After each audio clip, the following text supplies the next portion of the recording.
Sarah's hands tremble as she opens the refrigerator in Chloe's apartment. Nearly empty. 3 eggs, wilted lettuce, nothing else. Behind her, the 9-year-old who was caught licking strangers' lunch trays sits eating like it's her last meal. Elizabeth whispers, "It's been 4 months like this." Before we dive in, comment where in the world you are watching from and don't forget to click subscribe. The fluorescent lights in Riverside Elementary's cafeteria hummed with their usual monotonous buzz, but Sarah Mitchell's attention wasn't on the noise.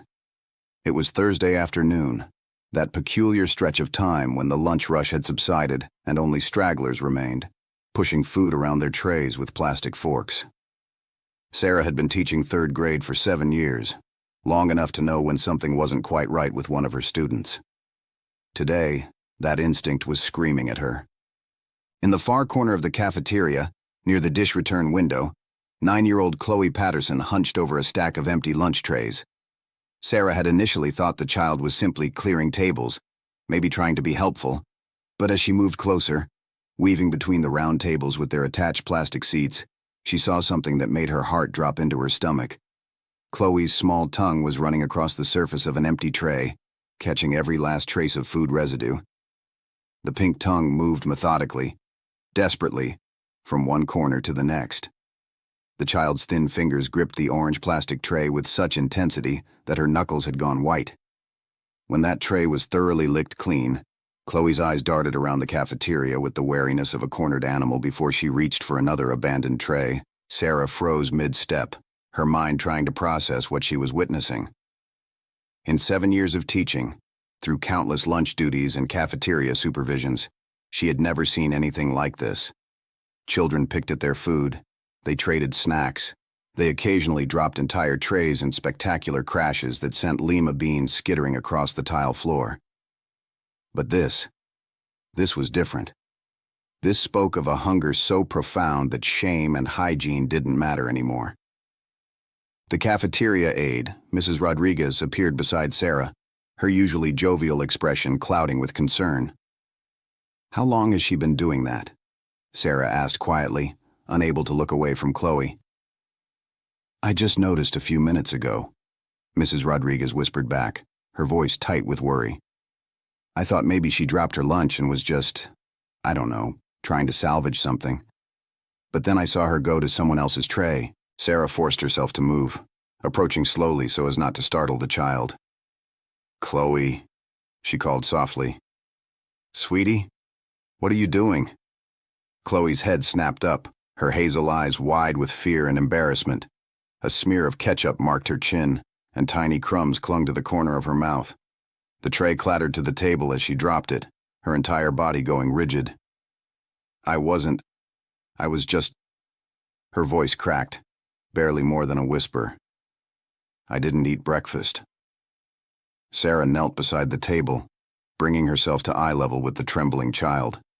This close, she could see more than she wanted to. Chloe's school uniform, a navy blue polo and khaki pants, hung loose on her frame. The collar of her shirt seemed too large for her neck, and her wrists looked painfully thin where they emerged from her sleeves. Dark circles shadowed her eyes, making her appear far older than her 9 years. "Did you eat lunch today?" Sarah asked gently, though her mind was already racing through the school lunch program records. Chloe Patterson wasn't on the free lunch list. Sarah had checked the roster just last week. Chloe's gaze dropped to the table. "I forgot my lunch money again." "Again?" Sarah's throat tightened. "Chloe, honey, how many days this week have you had lunch?" The silence that followed was answer enough. Sarah looked up at Mrs. Rodriguez, whose eyes were glistening with unshed tears. The cafeteria aide had worked at Riverside Elementary for 15 years, had served thousands of meals to thousands of children, and the naked hunger in Chloe Patterson's face had clearly shaken her to her core. "Come with me," Sarah said, standing and offering her hand. "Let's get you something to eat." Chloe hesitated, her eyes darting toward the exit as if considering flight. "I don't have any money. Mama said I have to wait until tomorrow. She gets paid tomorrow." "Don't worry about that right now," Sarah assured her, keeping her voice warm and steady despite the cold anger building in her chest. "Mrs. Rodriguez, could you please make Chloe a plate? Whatever she wants." Of course, of course. Mrs. Rodriguez bustled toward the serving line, her usual efficiency restored by having something concrete to do. We've got some chicken nuggets left, and I made extra mac and cheese today. You like mac and cheese, mija? Chloe nodded, following Sarah to a nearby table. The child sat down carefully, as if afraid the chair might disappear beneath her. Her eyes tracked Mrs. Rodriguez's movements with an intensity that made Sarah's heart ache. This wasn't the look of a child who had simply missed one meal. This was the gaze of someone who didn't know where their next meal was coming from, who had learned to treasure every scrap of food. Within minutes, Mrs. Rodriguez returned with a tray loaded with chicken nuggets, macaroni and cheese, green beans, a bread roll, and a small carton of chocolate milk. Chloe stared at the food as if it were a mirage that might vanish at any moment. Go ahead, sweetheart, Sarah encouraged. Eat. What happened next would stay with Sarah Mitchell for the rest of her life. Chloe didn't pick up her fork. Instead, she grabbed a chicken nugget with her bare hand and shoved it into her mouth, barely chewing before reaching for another. Then another. Her small hands moved frantically from nugget to macaroni to bread roll, stuffing food into her mouth faster than she could swallow. Tears streamed down her face as she ate, mixing with the ketchup and cheese sauce around her mouth. Slow down, baby, Mrs. Rodriguez said, alarmed. You're going to make yourself sick. But Chloe couldn't slow down, or wouldn't. She attacked the food with desperate urgency, as if someone might snatch the tray away at any moment. Sarah had to look away, blinking back her own tears. In the bright, cheerful cafeteria with its bulletin boards covered in student artwork and its walls painted with encouraging messages about healthy eating, this child was starving. When the tray was empty, licked nearly as clean as those discarded trays had been, Chloe slumped in her chair. Her breathing was ragged, and she pressed a hand to her stomach as if it hurt. Sarah suspected she'd eaten too much too fast after going too long without food, but at least now there was something in her belly. Chloe, Sarah began carefully, pulling her chair closer. I need you to be honest with me. When was the last time you had a full meal? The child's eyes filled with fresh tears. I don't know. Tuesday, maybe? Mama made eggs on Tuesday morning before she left for work. And since Tuesday morning, what have you eaten? Some crackers I found in the pantry, Chloe whispered, her voice shaking. And I had a granola bar yesterday. Mrs. Chen next door gave it to me when I helped her carry groceries. Sarah felt physically ill. It was Thursday afternoon. This child had gone nearly 3 full days on crackers and a granola bar. What about dinner? Has your mom been home to make dinner? Chloe's chin trembled. Mama's been working double shifts at the hospital. She's a nurse's aide, and they need people because everyone's getting sick with the flu. She comes home really late and leaves really early. She leaves me money for lunch, but the child's voice dropped to barely audible. I used it to buy cereal and milk at the store because we ran out. The pieces were falling into place, creating a picture that made Sarah's blood run cold. A single mother working desperately to make ends meet, probably choosing between electricity and groceries, between rent and school supplies. A child trying to be responsible, trying not to worry her exhausted mother, making adult decisions about whether to eat lunch at school or buy groceries for home. A little girl so hungry she was reduced to licking other children's abandoned trays in a public cafeteria. Where's your dad, honey? Sarah asked, though she already suspected the answer. I don't know. Mama says he left when I was little. It's just us. Mrs. Rodriguez had quietly stepped away during this conversation, and now Sarah saw her speaking urgently into the phone behind the cafeteria counter. Good. They needed to contact the principal, the school counselor, and possibly social services. But first, Sarah needed to understand the full scope of the situation. Chloe, I need to ask you something, and I need you to tell me the truth, okay? You're not in trouble, I promise. But I need to know, is there food at your house right now? The pause that followed was heavy with shame. Not much. Some bread. But I think it's got spots on it. And there's ketchup packets from McDonald's. Oh, and a can of something, but I can't reach the can opener. It's on the high shelf. Sarah had to close her eyes for a moment, fighting to maintain her composure.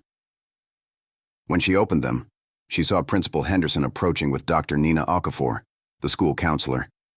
Both wore expressions of deep concern. Miss Sarah? Chloe's small voice brought Sarah's attention back to the child. Am I in trouble? I know I'm not supposed to touch other people's trays. The cafeteria rules say we're only supposed to handle our own. Oh, sweetheart, no, Sarah said firmly, reaching out to squeeze Chloe's hand. You are absolutely not in trouble. We're going to help you, okay? We're going to make sure you have enough food. Principal Henderson, a tall woman in her 50s with steel gray hair and reading glasses that hung on a chain around her neck, knelt beside Chloe's chair. Hi there, Chloe. I'm going to call your mom, all right? We need to talk to her about some things. Chloe's eyes went wide with panic. Please, don't make Mama mad. She's trying really hard. She's just so tired all the time, and work keeps making her do extra hours. She cries sometimes at night when she thinks I'm sleeping. Please don't make her feel bad. The adults exchanged glances over the child's head, each of them struggling with their own emotions. Here was a 9-year-old girl, hungry enough to lick strangers' lunch trays, more worried about protecting her mother's feelings than about her own well-being. Dr. Okafor, a woman in her 30s with warm brown skin and kind eyes behind fashionable glasses, sat down across from Chloe. Nobody's going to be mad at your mama, she said gently. We just want to help both of you. That's what we're here for. Sometimes grown-ups need help too, and it's okay to ask for it. Mama says asking for help means you're weak, Chloe mumbled, picking at a hangnail on her thumb. Your mama is wrong about that, Principal Henderson said firmly but kindly. Asking for help when you need it is one of the bravest things a person can do. And right now, we need to help make sure you have food to eat. That's not weak. That's smart. Mrs. Rodriguez returned with another small plate, this one containing apple slices and a muffin.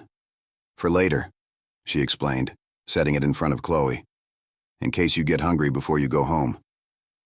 And here, she pulled out a brown paper bag from behind her back. I packed you some things to take home. Just some fruit and sandwiches and cookies. Nothing fancy, but it's food. Chloe stared at the bag as if it were made of gold. Really? For me. For you, mija. And I'm going to pack you something every day from now on, okay? You don't worry about lunch money anymore. You come to Mrs. Rodriguez, and I'll make sure you eat. Tears spilled down Chloe's cheeks again, but this time they weren't tears of fear or shame. Thank you, she whispered. Thank you so much. Sarah watched as Dr. Okafor gently guided Chloe toward her office, promising to play some games and talk for a little while. As soon as they were out of earshot, Principal Henderson turned to Sarah with an expression of steel determination. I'm calling her mother right now, and I'm contacting Child Protective Services, she said quietly. I know Elizabeth Patterson personally. She used to volunteer at our school fundraisers before she started working double shifts. She's a good woman in an impossible situation, but this has crossed a line. That child is malnourished and has been for some time, judging by her appearance. What happens next? Sarah asked, her voice hoarse with emotion. We document everything, Principal Henderson replied, already pulling out her phone. Your statement about finding her licking the trays, Mrs. Rodriguez's observations, Dr. Okafor's assessment. We get Chloe enrolled in the free lunch program immediately, no waiting period. I'm invoking the emergency provision, and we connect Elizabeth with every resource available, food banks, assistance programs, emergency funds. Nobody should have to choose between paying rent and feeding their child. Mrs. Rodriguez wiped her eyes with the corner of her apron.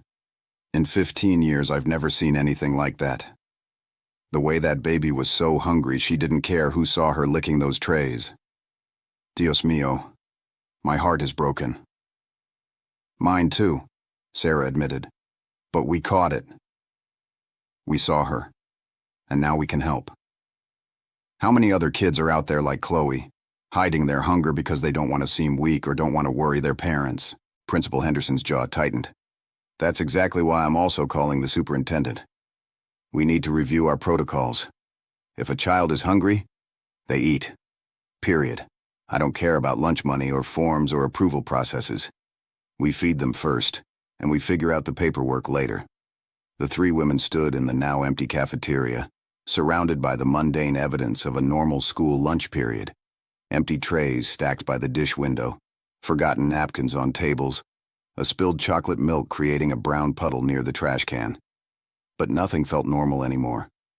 A line had been crossed, a veil had been lifted, and they all knew that Riverside Elementary would be different after today.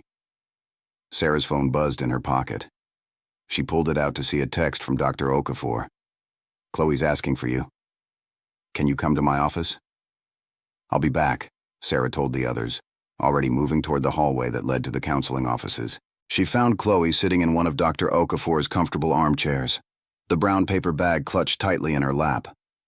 The child looked up when Sarah entered, her expression vulnerable and uncertain. "Miss Sarah, am I going to be taken away from my mama?" Sarah's heart fractured. She knelt in front of the chair, taking both of Chloe's small hands in hers. "No, sweetheart. We're not trying to take you away from your mom. We're trying to help both of you. Your mama loves you very much. That's obvious. She's just struggling right now, and it's our job to make sure you're both okay." "She works so hard," Chloe said, tears beginning again. "She's always so tired, and her feet hurt from standing all day. And she can't afford to take days off even when she's sick because we need the money. I tried not to bother her about being hungry because I knew she was doing her best." Dr. Okafor handed Chloe a tissue and then looked at Sarah with an expression that conveyed both heartbreak and fury. A child this young shouldn't have to think about money or understand the brutal economics that left families choosing between necessities. "Principal Henderson is talking to your mama right now," Dr. Okafor said gently. "Not to scold her, but to let her know about programs that can help. Sometimes grown-ups don't know all the help that's available. Mama says she makes too much money for food stamps, but not enough to actually buy food," Chloe said, her voice matter-of-fact in a way that was somehow more heartbreaking than tears. "She says we're stuck in the middle." Sarah knew that trap well. The cruel gap where people earned just above the poverty line for assistance but nowhere near enough to actually live comfortably, where a single unexpected expense, a car repair, a medical bill, could send everything spiraling into crisis. "Things are going to get better," Sarah promised, hoping desperately that she could make it true. "Starting today, you don't have to worry about lunch anymore. And we're going to help your mama find other resources too. Food banks, emergency assistance, maybe even help with your rent or utilities." "Really?" Chloe's eyes widened with hope. "Mama could stop working so many hours. She could stay home sometimes." "We'll try," Dr. Okafor said carefully, not wanting to promise what she couldn't deliver. "We'll do everything we can to help." A knock on the door interrupted them. Principal Henderson stood in the doorway, her phone still in her hand. "Elizabeth is on her way." She left work immediately. She should be here in about 20 minutes. The time that followed moved strangely, both dragging and flying past. Sarah stayed with Chloe, playing simple games and talking about anything except food and hunger and fear. Dr. Okafor made phone calls, her voice professional but urgent as she contacted various social service agencies. Principal Henderson paced in the hallway, coordinating with the district office and preparing documentation. When Elizabeth Patterson finally arrived, bursting through the school's front doors in her nurse's aide scrubs with her hair escaping its ponytail and her eyes wild with worry, Sarah saw immediately where Chloe got her thin frame. Elizabeth was painfully skinny herself, with hollows under her cheekbones and a gauntness that spoke of meals skipped so her daughter could eat. "Where is she?" Elizabeth demanded, her voice breaking. "Where's my baby?" "Is she okay?" Principal Henderson intercepted her in the hallway. "She's fine, Elizabeth. She's in Dr. Okafor's office with Miss Mitchell, but we need to talk. They said something about Chloe not having lunch, but I gave her money just yesterday, I swear. I gave her $10. "Let's sit down," Principal Henderson said, guiding Elizabeth toward her office. "Please." Sarah could hear the murmur of voices through the wall, though she couldn't make out specific words. Beside her, Chloe had gone very still, the way animals do when they sense danger approaching. "Is Mama crying?" Chloe whispered. Sarah listened more carefully. Yes, those were definitely sobs coming from the principal's office. "She's upset because she loves you and doesn't want you to be hungry," I didn't want her to know, Chloe said miserably. I was trying so hard to not be a burden. I used the lunch money to buy us groceries because we didn't have anything at home, and I thought I could just skip lunch for a few days until she got paid. I didn't think anyone would notice. Oh, sweetheart, Sarah pulled the child into a hug. You are not a burden. Children aren't supposed to worry about things like this. That's what adults are for, to make sure kids have what they need. But there's not enough, Chloe said into Sarah's shoulder. There's just not enough money for everything. Mama can't do magic. The door to Principal Henderson's office opened, and Elizabeth Patterson emerged looking both devastated and relieved at the same time. Her eyes immediately found her daughter, and she rushed across the hallway. Baby, Elizabeth sobbed, dropping to her knees and pulling Chloe into her arms. Baby, I'm so sorry. I'm so sorry. It's okay, Mama, Chloe said, but she was crying too now. You were doing your best. My best wasn't good enough, Elizabeth said fiercely. You were so hungry, they told me what you were doing, and she couldn't finish, just held her daughter tighter. Principal Henderson cleared her throat gently. Elizabeth, I've contacted several agencies that can help. The school social worker is on her way with applications for emergency food assistance, and we've already enrolled Chloe in the free lunch program. No more worrying about lunch money. Additionally, I've spoken with St. Michael's Food Bank. They can see you this evening to start a regular food delivery service. I don't want charity, Elizabeth said, but her voice was weak, the protest automatic rather than genuine. It's not charity, Dr. Okafor said firmly. It's support. It's community. You've worked hard your entire life. You've paid taxes. You've volunteered at this school. Now it's time to let the community support you back. Elizabeth looked down at Chloe, who was still clutching the brown paper bag from Mrs. Rodriguez. Is that true, baby? Were you really that hungry? Chloe nodded, ashamed. I'm sorry, Mama. I tried not to be. No, Elizabeth said fiercely, cupping her daughter's face in her hands. No, you don't apologize. Not ever. This is my responsibility and her voice broke again. We're going to accept help. All the help they're offering. Because you come first. You always come first. Sarah felt her own tears finally spilling over. There was something both heartbreaking and beautiful about this moment. About a mother's pride breaking under the weight of love for her child. About a community rallying to catch a family before they fell completely through the cracks. There's more, Principal Henderson continued gently. I've also spoken with Human Resources at the hospital where you work. They have an employee assistance program that you may qualify for, and they weren't aware of the extent of the hardship you're facing.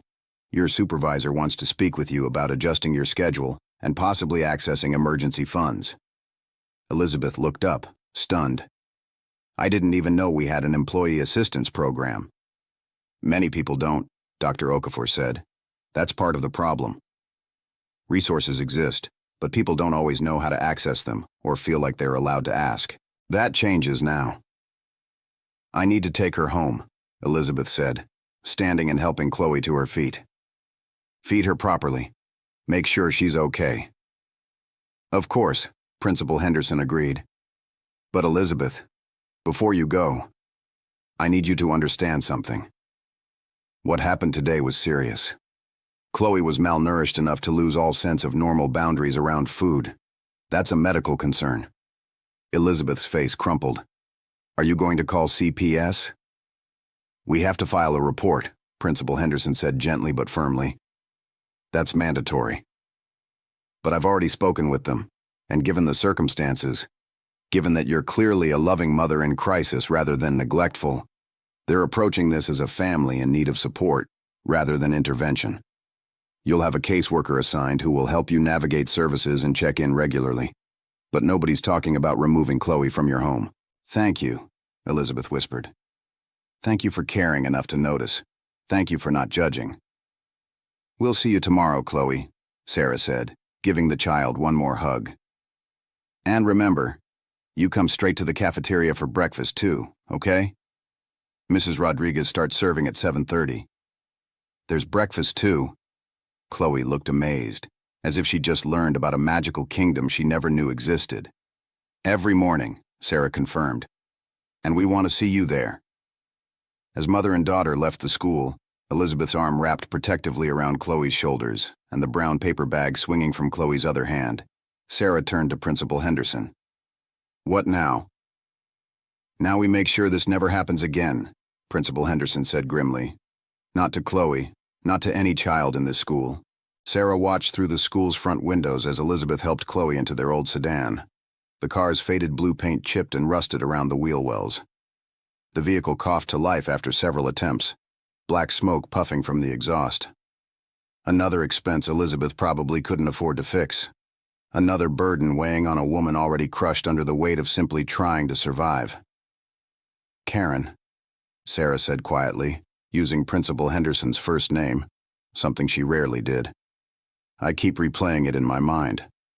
The way Chloe's tongue moved across those trays, the desperation in her eyes. How long has this been happening? How many days has she been that hungry?" Principal Henderson removed her glasses, pinching the bridge of her nose. "Long enough that her body has started to show the effects. Did you notice how thin her arms were? The hollows under her cheekbones? That doesn't happen from missing a few meals. That's chronic malnourishment.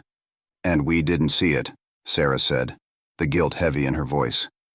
"She's been in my classroom every day for 3 months this school year. I've seen her during lessons, during recess, during library time. How did I not notice?" "Because she was good at hiding it," Dr. Okafor said, joining them in the hallway. She'd been quiet during the meeting with Elizabeth, observing, assessing. Children living in poverty learn to mask their needs. They become experts at seeming fine when they're falling apart inside. Chloe has been practicing this survival skill probably for longer than we realize.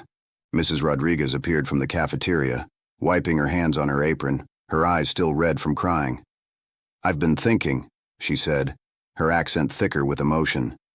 "That little girl, she walked past me every single day this week.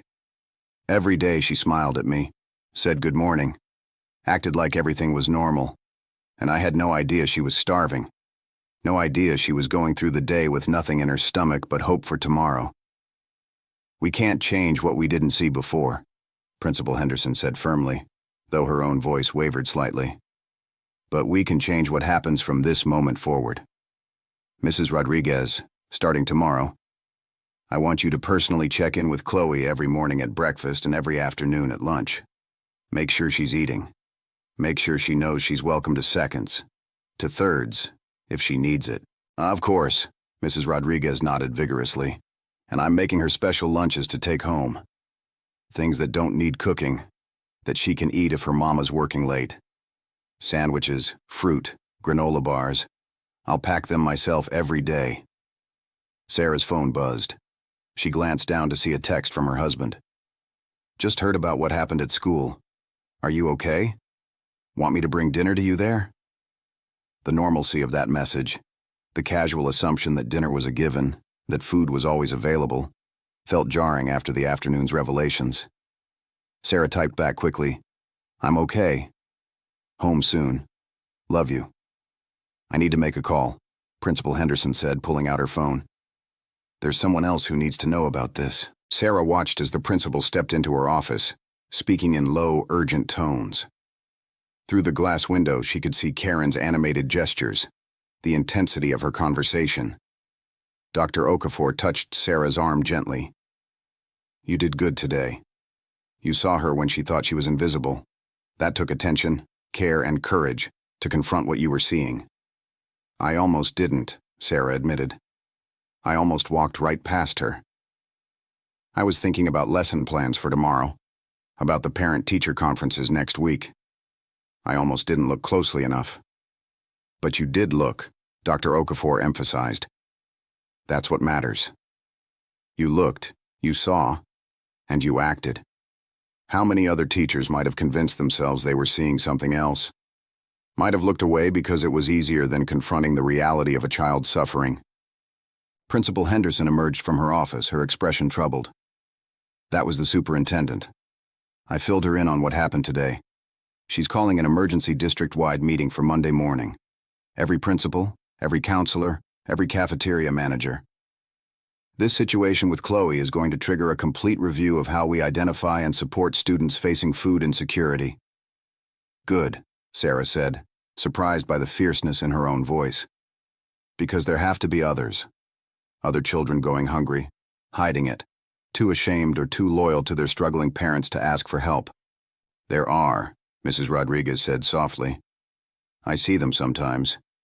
The ones who linger by the serving line, hoping there might be extra. The ones who eat every single thing on their tray, even the foods most kids complain about. The ones who ask if they can have their friend's unwanted apple or unopened milk. I've been watching for 30 years, and I know the signs. But today, what I saw Chloe doing, that was different. That was a child at the breaking point. The four adults stood in the hallway as the afternoon light slanted through the windows, casting long shadows across the polished floors. Somewhere in the building, the janitor's vacuum hummed. The normal sounds of school winding down for the day, but nothing felt normal anymore. I'm going to visit them, Sarah said suddenly. The Pattersons. I need to see where Chloe lives, with Elizabeth's permission. Principal Henderson nodded. Let me call her. An hour later, Sarah and Principal Henderson climbed the stairs to apartment 2C in a building with peeling paint. Elizabeth opened the door, looking fragile in the harsh light of her own home. The apartment was tiny but spotlessly clean. Old furniture, meticulously maintained. Everything organized with the careful precision of someone trying to maintain dignity. Chloe sat at a small table, eating a sandwich from the brown paper bag, savoring each bite. When she saw her teacher, her eyes widened with surprise and hope. But even as Sarah stood in the school hallway, watching the Patterson family disappear through the front doors, something nagged at the back of her mind. A detail she couldn't quite place. Chloe had mentioned her mother working double shifts at the hospital. Yes. She'd mentioned the money struggles. But there was something else. Something in the way Chloe had said she was home alone that struck Sarah as incomplete. She headed back to her classroom to gather her things. School had ended an hour ago, and the hallways were eerily quiet. That strange emptiness that educational buildings have after the children leave. The bulletin board still blazed with colorful student work. The water fountains still dripped their perpetual drops. But the energy, the life of the place, had drained away. Until tomorrow. In her classroom, Sarah sank into her desk chair and opened her laptop.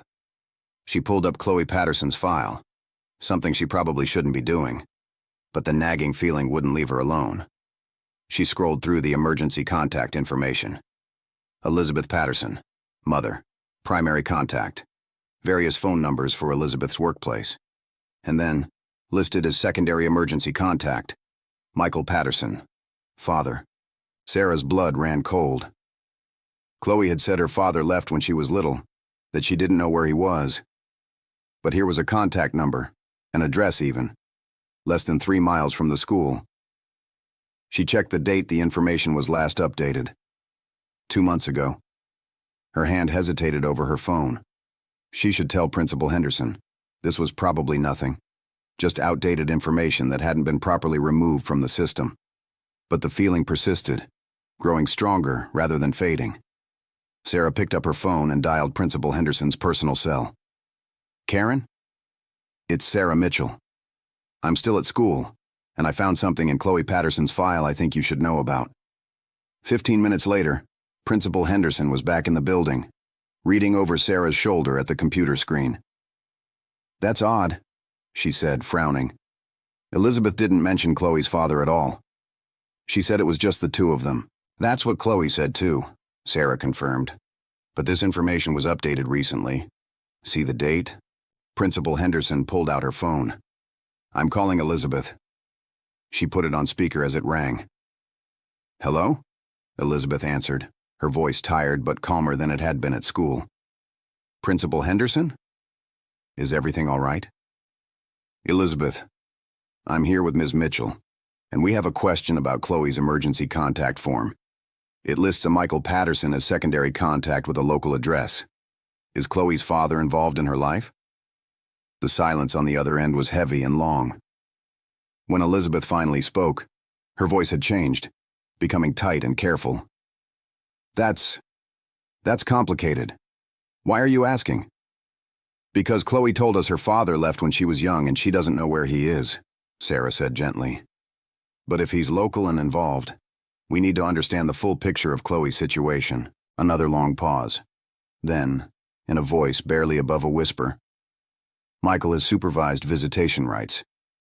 Every other weekend, 4 hours on Saturday afternoon at the Visitation Center on Oakwood Avenue. But he hasn't shown up in 3 months. He just stopped coming. Does Chloe know this? Principal Henderson asked. She knows he's supposed to visit, and she knows he hasn't been. I told her he was busy with work, but Elizabeth's voice cracked. The truth is, I don't know where he is or what he's doing. He's been completely unresponsive. Won't answer calls or texts. I was going to petition the court to terminate the visitation agreement, but I can't afford the lawyer fees right now. Sarah and Principal Henderson exchanged glances.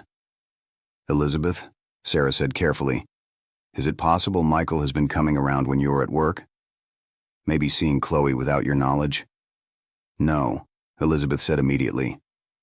Absolutely not, I would know. Chloe would tell me. Chloe would tell. Would she? Principal Henderson asked softly. If she thought telling you would upset you or cause problems, would she? The silence that followed was answer enough. They all knew how hard Chloe had worked to hide her hunger from her mother, to use lunch money for groceries without complaint, to be strong and not be a burden. Would that same child tell her exhausted, overworked mother if her father had been showing up? I need to talk to Chloe, Elizabeth said, her voice suddenly urgent. Right now. Can I call you back? Of course, Principal Henderson said. But Elizabeth, if there's any chance Michael has been at your home, we need to know. For Chloe's safety. I understand. Give me 10 minutes. After they hung up, Sarah looked at Principal Henderson. You don't think he has something to do with their food situation, do you?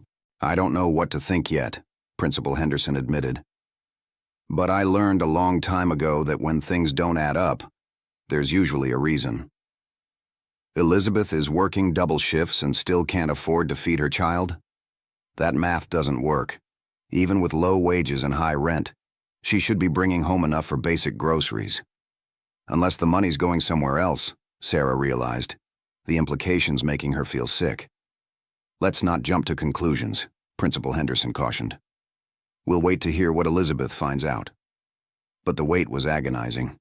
Sarah paced her classroom, straightening already straight desks and reorganizing her bookshelf for something to do with her hands. Principal Henderson sat at Sarah's desk, typing rapidly on her laptop, pulling up resources and making notes. When Elizabeth called back, her voice was shaking. She told me. Chloe told me. Michael has been coming by every Friday when I'm at work. He has a key, the old one from when we were married. I thought I got it back, but he must have made a copy. He's been coming into our apartment. What does he do there? Principal Henderson asked, her voice steady despite the alarm bells clearly ringing in her head. He takes things, Elizabeth said, and now she was crying. Money, if there's any cash in the apartment. My tip jar from my waitressing job on weekends, that I keep for emergencies. Food from the pantry. He took our can opener last month, that's why Chloe couldn't open the can. He's been stealing from us, from his own daughter. And she didn't tell me because he told her I would get in trouble if anyone knew he was violating the custody agreement. Sarah felt rage rising in her chest, hot and righteous. A father stealing food from his hungry child's mouth, taking emergency money while the child's mother worked herself to exhaustion, all while maintaining plausible deniability, never officially showing up for visitation but still exploiting his access to their home. We need to call the police, Principal Henderson said immediately. This is breaking and entering, theft, violation of custody orders, and child endangerment. Elizabeth, are you and Chloe safe right now? Can he get in tonight? I'm calling a locksmith right now, Elizabeth said. And yes, please call the police. I want a report filed. I want a restraining order. I want him to pay for what he's done to us. We'll handle it, Principal Henderson assured her. Stay where you are. I'm calling Detective Morris from the local precinct. He works with the schools on child welfare cases. The next hour was a whirlwind. Detective James Morris, a tired-looking man in his 40s with kind eyes and a patient demeanor, met them at the school. He took statements from both Sarah and Principal Henderson about Chloe's condition, the hunger they'd witnessed, and Elizabeth's revelation about Michael's theft. "We'll send officers to the Pattersons' apartment to meet with Elizabeth and take her full statement," Detective Morris said, making notes in his phone. "And we'll put out an alert for Michael Patterson. If he's been systematically stealing from his ex-wife and child while she works, that's multiple charges right there. Add in the violation of custody terms, and we're looking at serious legal consequences." "What about Chloe?" Sarah asked. "She witnessed her father doing this, kept it secret because he manipulated her. She's going to need support." "Dr. Okafor is already coordinating with a child trauma therapist," Principal Henderson said. "And CPS is now involved in a protective capacity. We're not taking Chloe from her mother, but we need to ensure she's safe, and that there are resources in place to keep the family stable." Detective Morris nodded. "I've seen cases like this before. One parent working themselves to the bone while the other drains resources. It's a form of economic abuse, and it's particularly insidious when children are involved because the custodial parent often doesn't realize how much is being taken until they're already in crisis." He stood, pocketing his phone. "I'll head to the Patterson apartment now. Thank you both for being vigilant. That little girl is lucky to have teachers who care enough to look deeper." After he left, Sarah slumped in her chair. "I just keep thinking about her licking those trays. How hungry do you have to be to lose all sense of pride, all concern about what other kids might think or how it looks? Hungry enough to override every other instinct," Principal Henderson said quietly. "And that level of hunger doesn't happen overnight. It builds gradually, day by day, meal by missed meal, until suddenly you're watching a 9-year-old child desperately licking ketchup residue off a stranger's lunch tray."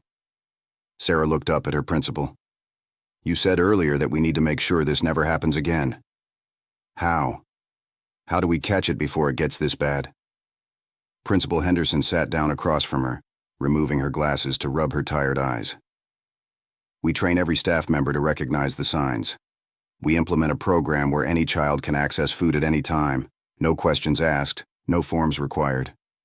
We work with community partners to create a network of support that catches families before they fall through the cracks. And we create an environment where children feel safe telling adults when something is wrong at home."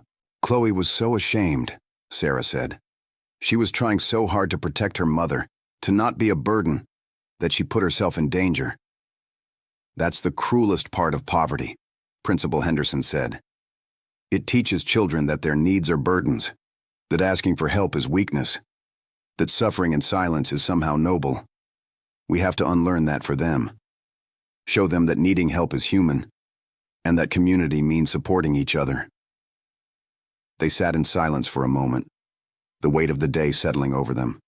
Then Principal Henderson stood, determination replacing exhaustion in her expression. "Come on, we have work to do." "Now?" "It's nearly 6 o'clock. "Now," Principal Henderson confirmed. "I'm calling an emergency staff meeting for tomorrow morning before school. Every teacher, every aide, every cafeteria worker and janitor. If there's one Chloe Patterson in this school, there might be others. And we're going to find them before they're desperate enough to lick lunch trays." Sarah grabbed her coat. "I'm coming with you. We can work on the training materials tonight." As they left the school together, Sarah's phone buzzed with a text from Elizabeth. The locksmith had changed the locks. Detective Morris had taken her statement and put out an alert for Michael. And most importantly, Chloe had eaten a full dinner and was sleeping peacefully, Mr. Floppy tucked under her arm. "She's okay," Sarah said, showing Principal Henderson the message. "For tonight, at least, she's okay." "That's a start," Principal Henderson agreed. "Tomorrow we make sure she stays okay." The next morning, Sarah arrived at school an hour early to find the staff lounge packed. Word had spread quickly through the tight-knit community of Riverside Elementary's employees, and everyone wanted to understand what had happened and how they could help. Mrs. Rodriguez had arrived even earlier, bringing coffee and homemade pan dulce for everyone. Principal Henderson stood at the front of the room, her usual professional composure showing cracks of deep emotion. "Thank you all for coming so early. What I'm about to tell you is difficult, but it's important that everyone understands what happened yesterday and what we're going to do about it." She walked them through the situation, from Sarah's initial observation of Chloe licking the lunch trays to the revelation about Michael's theft and manipulation. Teachers gasped. Cafeteria workers cried. Mr. Johnson, the school janitor who had worked at Riverside for 23 years, had to leave the room briefly, overcome with emotion. The question we have to ask ourselves, Principal Henderson continued once she'd shared the full story, is how did we miss this? Chloe Patterson has been in our school for 3 years. How did none of us realize she was going hungry? The silence was heavy with guilt and self-reflection. Finally, Mrs. Chen, a veteran second-grade teacher, spoke up. Because she was good at hiding it. Because she'd been taught, directly or indirectly, that her needs were shameful. Because we see so many children every day that sometimes the quiet ones, the ones who aren't causing problems, slip through our notice. Exactly, Principal Henderson said. And that's what we're going to change. Effective immediately, we're implementing a universal free breakfast and lunch program for all students. No applications, no forms, no stigma. Every child eats, period. How are we funding that? Asked Mr. Peterson, the 5th grade math teacher and teachers union representative. I'm working with the district and with community partners, Principal Henderson explained. We're also applying for grants and reaching out to local businesses for sponsorships. But even if we have to do bake sales and car washes every weekend, we're making this happen. Children cannot learn when they're hungry. Mrs. Rodriguez stood up, wiping her eyes with a tissue. And any child can come to me, anytime, for food. I don't care if it's between meals or if they already ate lunch. If a kid tells me they're hungry, I'm feeding them. No questions, no judgment. I want to propose something else, Sarah said, standing. We need to make home visits standard practice, not just for students with behavioral or academic issues, but for all students. At least once a year, we should see where our students live, meet their families in their own environment, understand their whole picture. That's a lot of time and coordination, Mr. Peterson pointed out, though his tone suggested he wasn't opposed, just practical. Then we make the time, Sarah replied. Because if I'd seen Chloe's home situation earlier, if I'd known what was happening when her mother was at work, we could have intervened before she was hungry enough to lick strangers' trays. Principal Henderson nodded. Agreed. We'll work out the logistics, but home visits will become part of our standard practice. Now I need everyone to think carefully about your students. Are there any other children showing signs of food insecurity, changes in behavior, concentration problems, lethargy, hoarding food? Hands slowly began to rise around the room. Mrs. Thompson, who taught 1st grade, spoke hesitantly. I have a student, Marcus, who always asks for extra snacks during snack time. He stuffs them in his pockets, and I thought he was just being greedy. But now I'm wondering, check in with him, Principal Henderson instructed. Gently. Let him know it's okay to be hungry, and that we have food for him. I have a 4th grader who falls asleep during afternoon lessons, Mr. Davis added. I attributed it to late-night gaming or screen time, but what if there's more to it? One by one, teachers shared concerns about students they hadn't fully understood until now. By the end of the meeting, they had identified 11 children who might be experiencing food insecurity or other home challenges that were affecting their well-being. We follow up on every single one, Principal Henderson said firmly. Discreetly, compassionately, but thoroughly. We connect families with resources. We offer support without judgment.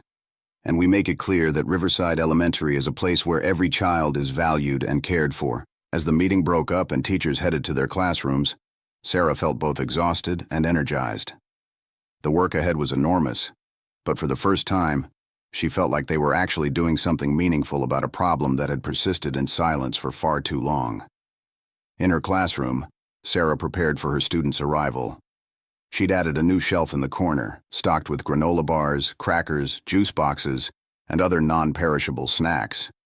A handwritten sign read, "Take what you need. No questions asked." It was a small thing, but small things added up. When the bell rang and students began filing in, Sarah's eyes immediately sought out Chloe. The little girl arrived with her mother, Elizabeth, who looked better than she had yesterday. Still tired, still thin, but with a lightness about her that came from no longer carrying the weight of silent desperation. "Good morning, Ms. Mitchell," Elizabeth said. "I just wanted to thank you again for everything. Chloe ate a full breakfast this morning, and she has lunch money, real lunch money that I can actually afford because the hospital's emergency assistance program came through, and Detective Morris called to say they located Michael. He's being arrested this afternoon." "I'm so glad," Sarah said sincerely. "How's Chloe doing?" "Better. We talked for a long time last night about telling the truth when something is wrong, about how asking for help isn't weakness. She has an appointment with a counselor next week. We're going to be okay. It'll take time, but we're going to be okay." Chloe was standing slightly behind her mother, clutching her backpack and looking uncertain. Sarah knelt down to her level. "Good morning, Chloe. Did you see the new snack shelf in our classroom?" Chloe nodded shyly. "That's for anyone who needs it any time. You don't have to ask permission. If you're hungry, you eat. Okay?" "Okay," Chloe whispered. Then, in a slightly stronger voice, "Thank you, Miss Sarah. For noticing. For caring." Sarah pulled the child into a gentle hug. "That's my job, sweetheart. To notice, to care, and to make sure you're okay. Always." After Elizabeth left and the school day officially began, Sarah watched Chloe settle into her desk with a normalcy that had been absent the day before. The other children chattered around her, trading Pokemon cards and discussing the latest episode of their favorite cartoon. Normal third-grade chaos. But Sarah knew that normal was a privilege not every child got to enjoy. She knew that for every Chloe whose crisis had been discovered and addressed, there might be another child suffering in silence, hiding hunger or hurt behind a brave face and a determination not to be a burden. The work of teaching, Sarah reflected as she began the morning's math lesson, wasn't just about fractions and spelling words and historical dates. It was about seeing the whole child, understanding that empty stomachs and troubled homes made it impossible to focus on long division. It was about creating safety nets before children fell, and recognizing that sometimes the quietest students were the ones who needed the loudest advocacy. At lunchtime, Sarah escorted her class to the cafeteria. Mrs. Rodriguez had outdone herself, preparing not just the standard lunch options but adding extras, fresh fruit, additional vegetable choices, and seconds available for anyone who wanted them. When Chloe reached the front of the line, Mrs. Rodriguez handed her a tray loaded with food and gave her a warm wink. "Extra mac and cheese today, Mika. Your favorite." Chloe smiled, a genuine bright smile that transformed her thin face, and carefully carried her tray to a table where she sat with two other girls from her class. Sarah watched her eat at a normal pace, using her fork, engaging in conversation with her friends. Just a regular kid having a regular lunch on a regular Friday at school. Except it wasn't regular at all. It was a minor miracle. Later that afternoon, Principal Henderson called Sarah to her office. Detective Morris was there, along with a woman Sarah didn't recognize, professionally dressed with a folder under her arm. "Ms. Mitchell, this is Amanda Foster from Child Protective Services," Principal Henderson introduced them. "She wanted to give us an update on the Patterson case." Amanda shook Sarah's hand with a firm grip. "First, I want to thank you for your vigilance. The quick action by school staff likely prevented a situation that could have become critical. We've completed our initial assessment, and I wanted to share where things stand." She opened her folder, consulting notes. "Michael Patterson was arrested this afternoon. He's being charged with burglary, theft, violation of custody orders, and child endangerment. The evidence is substantial, including his own confession during questioning. He admitted to taking money and food from the apartment regularly, claiming he had debts to pay and that Elizabeth should have been managing better." Sarah felt disgust rise in her throat. So he blamed her for the situation he created? Classic abuser logic, Amanda confirmed.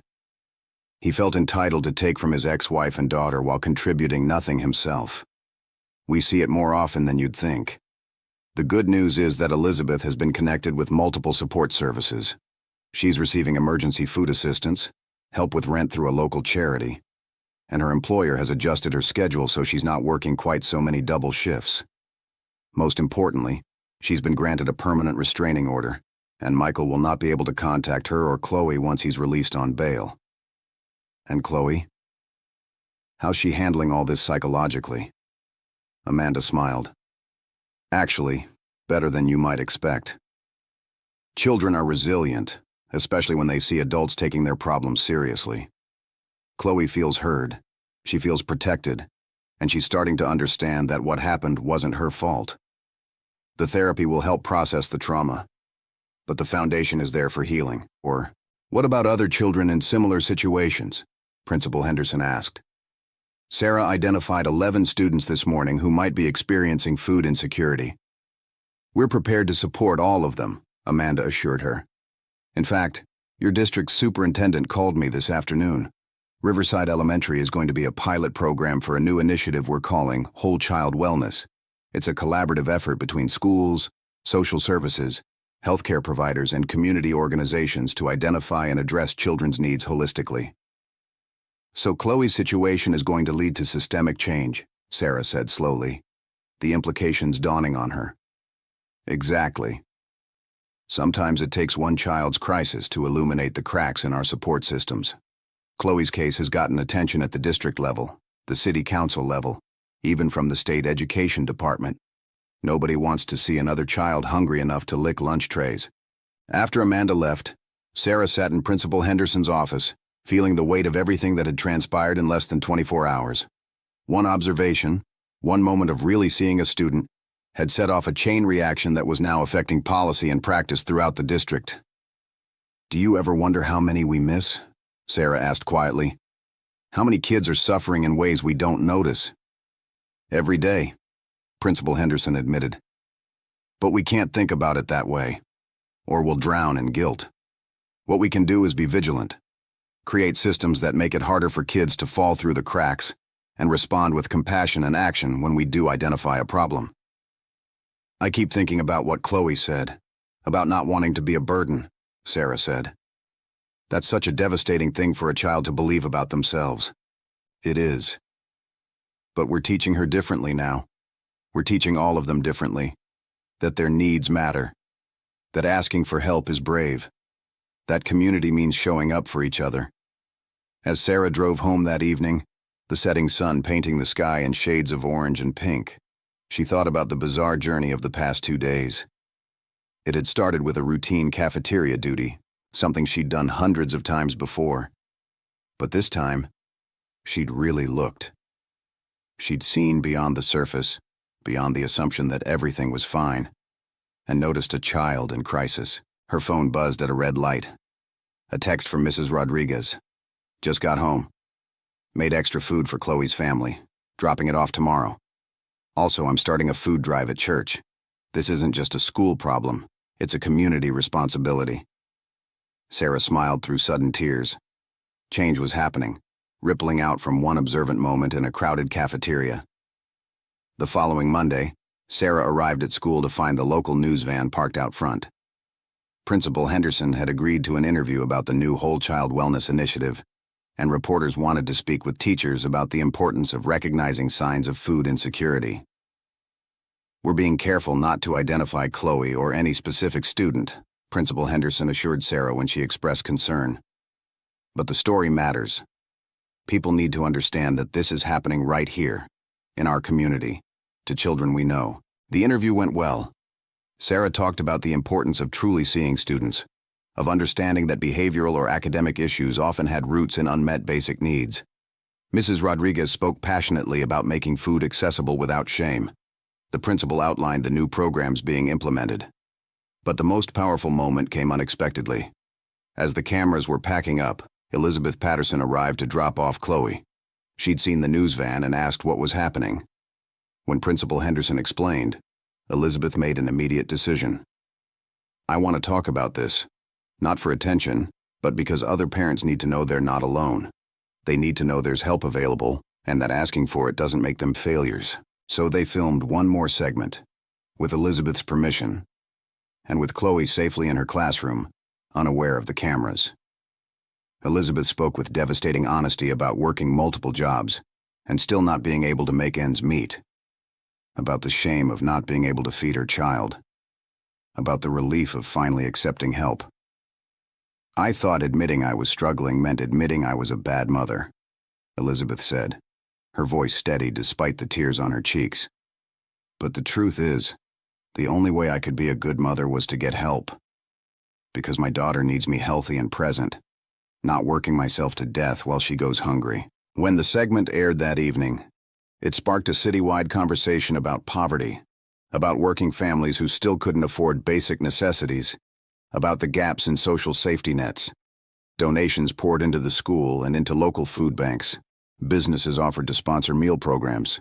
The city council fast-tracked funding for school nutrition programs. One mother's honest testimony, combined with one teacher's moment of truly seeing a student, had become a catalyst for real change. 3 weeks later, Sarah stood in her classroom at the end of the school day, updating her gradebook. Chloe was at her desk, participating in the after-school homework club that Sarah had started, where students could get help with assignments and, not coincidentally, access to more snacks. "Miss Sarah?" Chloe approached her desk, holding a drawing. "I made this for you." The picture showed a little girl and a woman holding hands. Hearts floated around them, and at the top, in Chloe's careful third-grade handwriting, were the words, "Thank you for seeing me." Sarah felt her throat tighten. "Chloe, this is beautiful. Thank you." "You did see me," Chloe said simply. "When I felt invisible, when I thought nobody cared, you saw me. And you made everything better." "You made everything better," Sarah corrected gently, "by being brave enough to accept help. By trusting us. You did that, sweetheart." As Chloe returned to her homework, Sarah looked around her classroom, at the snack shelf that now needed restocking daily because so many kids were taking advantage of it, at the new posters about resources and support services, at the small lending library of books about resilience and asking for help.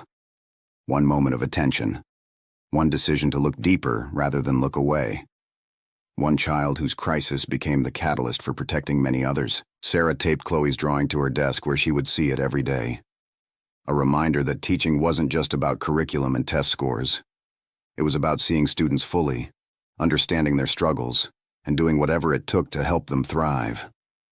And sometimes, it was about noticing when a child was so hungry, so desperate, that she would lick empty lunch trays in a crowded cafeteria. Because that moment of noticing, however heartbreaking, had changed everything.